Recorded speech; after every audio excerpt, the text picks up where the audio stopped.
नमस्कार मित्रों, अयोध्या दर्पण में आपका स्वागत है।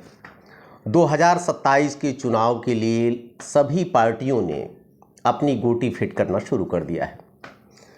सत्ता पक्ष यानी कि भारतीय जनता पार्टी ने भी विपक्ष के पीडीए के चक्रव्यूह को भेदने के लिए अपनी रणनीति तैयार कर ली है। जैसा कि आपको पता है कि पीडीए में सबसे मजबूत पिलर है यादव। चूँकि यादव जितनी पूरी ओबीसी है, पिछड़ा वर्ग है प्रदेश में, उसका 20% अकेले है और ओवरऑल पूरे प्रदेश में इसकी आबादी लगभग 9 से 10% है। यादव एक ऐसी जाति है कि जो कि सड़क से लेकर बूथ तक संघर्ष करने का मादा रखती है।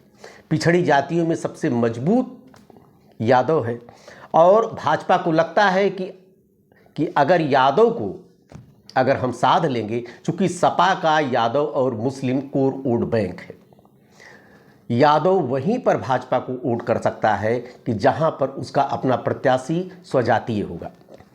ये कमजोरी भाजपा पकड़ चुकी है और उसके चूंकि पीडीए के चक्रव्यूह से उसको लड़ना है, पीडीए के चक्रव्यूह को भेदना है, इसलिए यादव को साधना उसके लिए आवश्यक हो जाता है।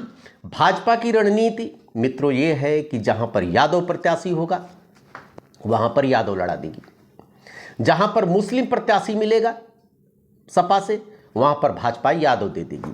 क्योंकि यादव प्रदेश का बहुत बड़ा बेल्ट है, बहुत बड़ा क्षेत्र है कि जहां पर लोकसभा का जो है रिजल्ट यादव डिसाइड करता है।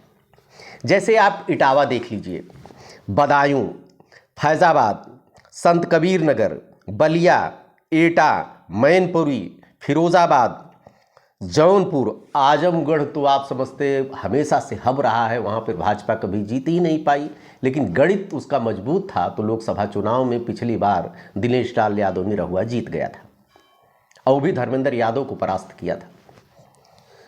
कन्नौज भी यादव, चूँकि वहाँ से इनका अखिलेश यादव का परिवार हमेशा से चुनाव लड़ता आया है, इसलिए इतने जिले जो हैं यादव बाहुल्य माने जाते हैं। भाजपा को लगता है कि यादव को अगर साधा जाए तो पीडीए के चक्रव्यूह को आराम से भेदा जा सकता है। इसके लिए जो उसने रणनीति बनाई है कि सबसे ज़्यादा यादव को टिकट देना और वहाँ पर यादव को टिकट देना, यहाँ यादव प्रत्याशी हो या सपा जहाँ पर मुस्लिम प्रत्याशी खड़ा करती हो। जैसे जौनपुर सदर गिरीश चंद यादव भाजपा से लड़े, वहां से मुस्लिम प्रत्याशी सपा ने दे दिया, जीत गए। अयोध्या का रुदौली देख लीजिए आप, रुदौली में सपा जब मुस्लिम प्रत्याशी देती है तो रामचंद्र यादव भाजपा से लड़ते हैं और 3 बार से कंटिन्यू विधायक 2007 से आज तक होते आए। मुस्लिम प्रत्याशी देगी, चूंकि मुस्लिम बहुल क्षेत्र है तब तो सांप्रदायिक हो ही जाएगा, अपने आप यहां पर यादव प्रत्याशी जीत जाएगा। तो यादव को साधने की जो रणनीति बनाई है भाजपा ने, उसमें कम से कम 20 यादवों को टिकट अब की बार भाजपा देगी। उसको दिखाना है अखिलेश यादव को कि आप परिवारवाद लेकर चलते हो, परिवार के यादव को लेकर चलते हो, क्योंकि उसी में वो पलट जाएंगे। अखिलेश यादव 5-6 यादव तो अपने परिवार को ही लिए चाहिए उनको। और पीडीए की राजनीति को परास्त करने के लिए भाजपा ने जिन यादवों को टिकट देने का मन बनाया है, आज मैं उनकी चर्चा करने जा रहा हूं। जितना मैं लिस्ट आपको बता रहा हूं, इसमें से 7-8 यादव अभी और जुड़ेंगे। अभी जैसे चुनाव नज़दीक आएगा, अभी अदला अभी जो है पार्टी की अभी लोगों की प्रतिबद्धताएं भी खत्म होगी। एक दूसरी पार्टी में लोग जाएं भी, कोई भाजपा छोड़ेगा सपा में जाएगा, सपा छोड़ेगा भाजपा में जाएगा, कोई बसपा से भाजपा सपा में आएगा। उसके बाद 7-8 यादव अभी और बढ़ेंगे। लेकिन अब मैं क्रमवार शुरू करता हूं। नंबर 1 पर आता है करहल। करहल मित्रों, अखिलेश यादव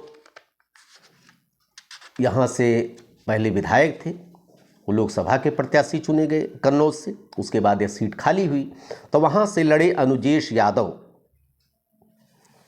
अनुजेश यादव सांसद धर्मेंद्र यादव जी के जीजा जी हैं।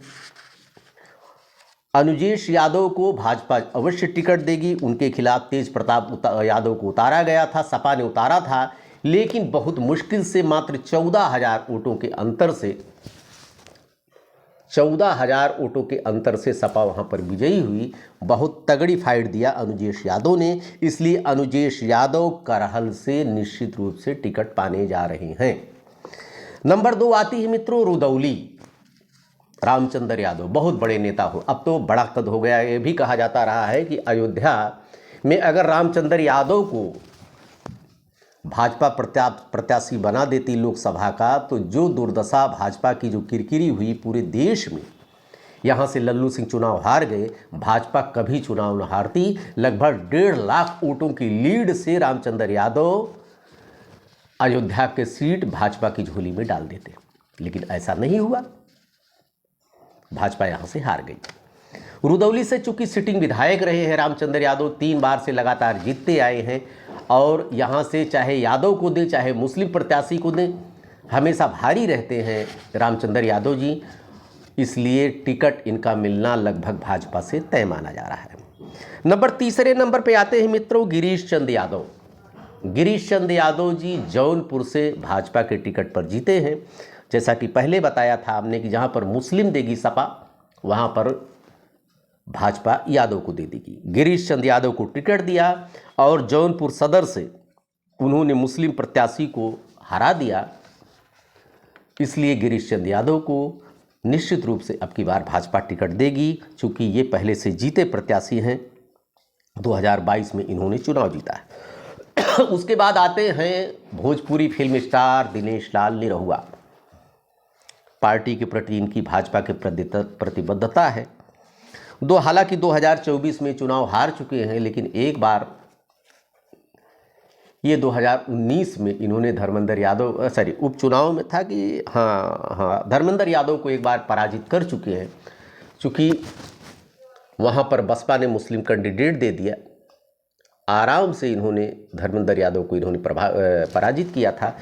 और पार्टी कभी हारने के बावजूद भी दिनेश लाल यादव छोड़े नहीं हैं, भाजपा के पूरे साथ रहते हैं और पूरा भाजपा के लिए काम करते हैं। इसलिए दिनेश लाल यादव को वहीं आजमगढ़ सीट से ही किसी सीट से इनको टिकट देगी भाजपा।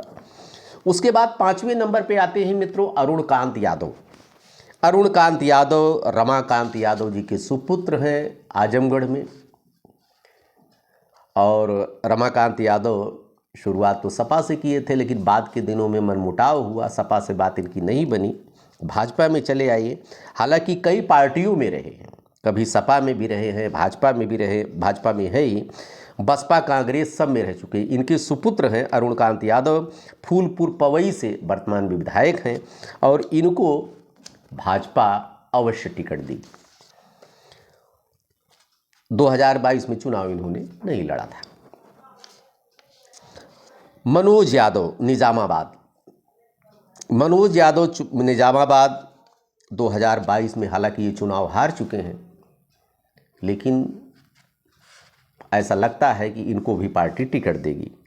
अपर्णा यादव सबसे आते हैं, बहुत महत्वपूर्ण चेहरा है, चूँकि अखिलेश यादव के परिवार में ही भाजपा ने सेंध लगा दिया। अपर्णा यादव 2022 के पहले इनका पदार्पण हुआ भाजपा में, हालांकि अभी तक कोई बहुत बड़ी सफलता नहीं पाई है, लेकिन राज्य महिला आयोग का उपाध्यक्ष इनको भाजपा ने बना दिया है। तो इनको भी लगता है कि भाजपा अब की बार मैदान में उतारेगी किसी सुरक्षित सीट से, जहां पर ये आसानी से जीत जाए। अपर्णा यादव के बाद अब नंबर आता है हरिओम यादव। हरिओम यादव अखिलेश यादव परिवार के रिश्तेदार हैं। अखिलेश यादव की ये बुराई किया करते हैं। अभी 2024 में इन्होंने भविष्यवाणी किया था कि अखिलेश यादव लोकसभा की एक भी सीट नहीं जीतेंगे, लेकिन पीडीए चला और 37 सीटों पर सपा ने सफलता हासिल किया। इनकी जो भविष्यवाणी थी वो फेल हुई, लेकिन हरिओम यादव जी को फिरोजाबाद से आते हैं, इनको टिकट भाजपा अवश्य देगी। उसके बाद आते हैं मित्रों सुभाष यदुवंशी। सुभाष यदुवंशी को भी भाजपा टिकट देगी। ये भी भाजपा से जुड़े हैं, बहुत कारनामा तो नहीं कर पाए हैं, लेकिन भाजपा से जुड़ने का इनको लाभ मिलेगा।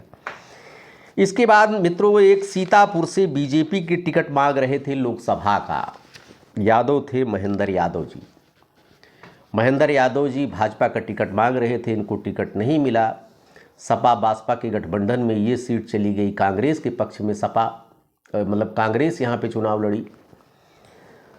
महेंद्र यादव जी बीएसपी में चले गए, लेकिन बीएसपी से फिर भाजपा में आ गए हैं। इनको भी भाजपा लड़ाएगी, चूँकि यादव की ज़रूरत है भाजपा को पीडीए के चक्रव्यूह को भेदने के लिए। उसके बाद मित्रों 11वें नंबर पर आते हैं मोहित यादव। मोहित यादव जी के दादा पूर्व राष्ट्रीय अध्यक्ष रह चुके हैं यादव महासभा के।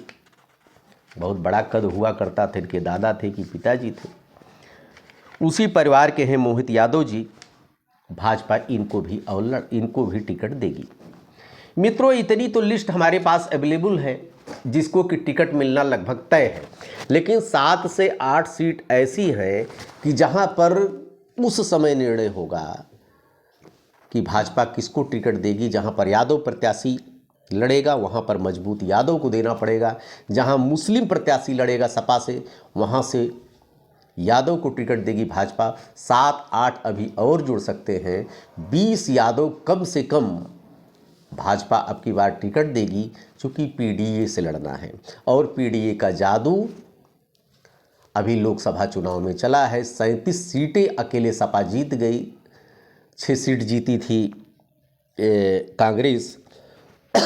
लेकिन उसके बाद इनका गणित कुछ डगमगाया, परिवारवाद में सपा फंस गई। उपचुनाव में इनको असफलता मिली, भाजपा ने लेकिन नब्ज पकड़ लिया। पीडीए का काट उसको मिल गया और उसने ऐसे ऐसे प्रत्याशी खड़ा किए कि सपा को फिर शिकस्त खानी पड़ी। 10 में से 8 सीटों पर ही उसको संतोष करना पड़ेगा। वही रणनीति अब की बार भाजपा फिर अपनाएगी। जहां पर पीडीए का प्रत्याशी होगा वहां पर पीडीए प्रत्याशी देगी, जहां पर यादव प्रत्याशी होगा वहां यादव प्रत्याशी देगी, जहां पर मुस्लिम होगा वहां पर यादव देगी। चूँकि सांप्रदायिक बनाने के लिए भाजपा जानी जाती है, माहौल हिंदू मुस्लिम का हो जाने से उसको लाभ मिलेगा। लेकिन आगे रणनीति क्या होती है, आगे कितने टिकट दिए जाते हैं, भविष्य के गर्त में है। लेकिन अनुमान हम भी लगा सकते हैं, जो लगा रहे हैं उस हिसाब से कम 20 यादव को भाजपा टिकट देने जा रही है। देखते रहिए अयोध्या दर्पण। उसके बाद फिर अगला विश्लेषण लेकर हम आपके बीच में आते हैं। धन्यवाद आपको।